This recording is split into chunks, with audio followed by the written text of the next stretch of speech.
कुर्मी का आज बदहाली का कारण कौन है, बदहाली का दोषी कौन है? एक ही व्यक्ति है जिनका नाम है आजसू सुप्रीमो सुदेश महतो। सुदेश महतो तो अपने अरबपति बन गए।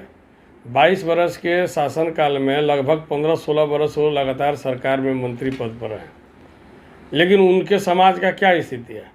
उनके समाज के, उनके ज़मीन के, उनके ताकत को कम करके इन्होंने 2012 में जब अर्जुन मुंडा का सरकार था उसमें उप मुख्यमंत्री थे, उसमें क्या किए?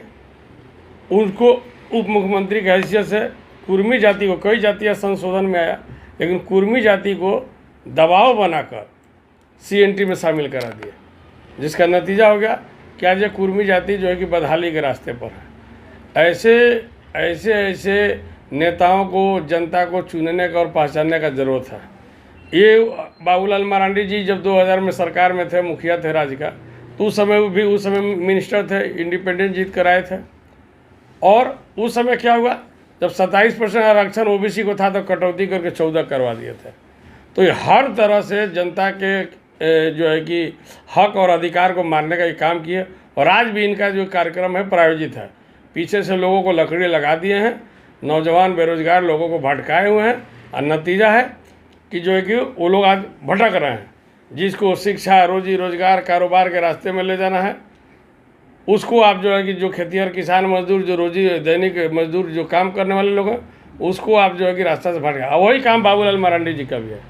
बाबूलाल मरांडी जी राज्य के प्रथम मुख्यमंत्री बने तो डोमिसाइल ला के लोगों को अशांत किए, आपसी भाईचारा बिगाड़े, और कई ऐसा जन विरोधी निर्णय लिए जिसके चलते आज भी राज्य जो है भटका हुआ है, स्थिर नहीं हुआ।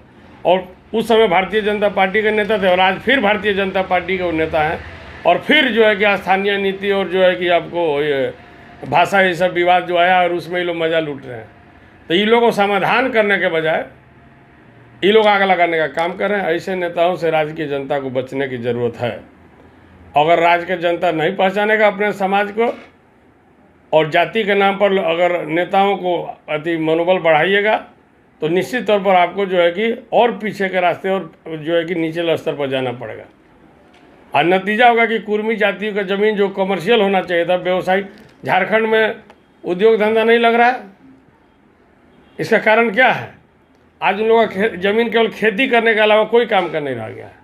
शहर में अच्छा ज़मीन रह के भी वो लोग अपने ज़मीन को यूटिलाइज नहीं कर पा रहे हैं। तो दुर्भाग्य है, ये हालात तो होना ही है। और उन लोगों को जो है कि भोले भाले लोगों को 32 के नाम पर जो कि लड़वाने के लोग काम कर रहे हैं। तो सुदेश महतो सबसे बड़े जिम्मेवार व्यक्ति हैं मूलवासी राजनीति के नाम पर।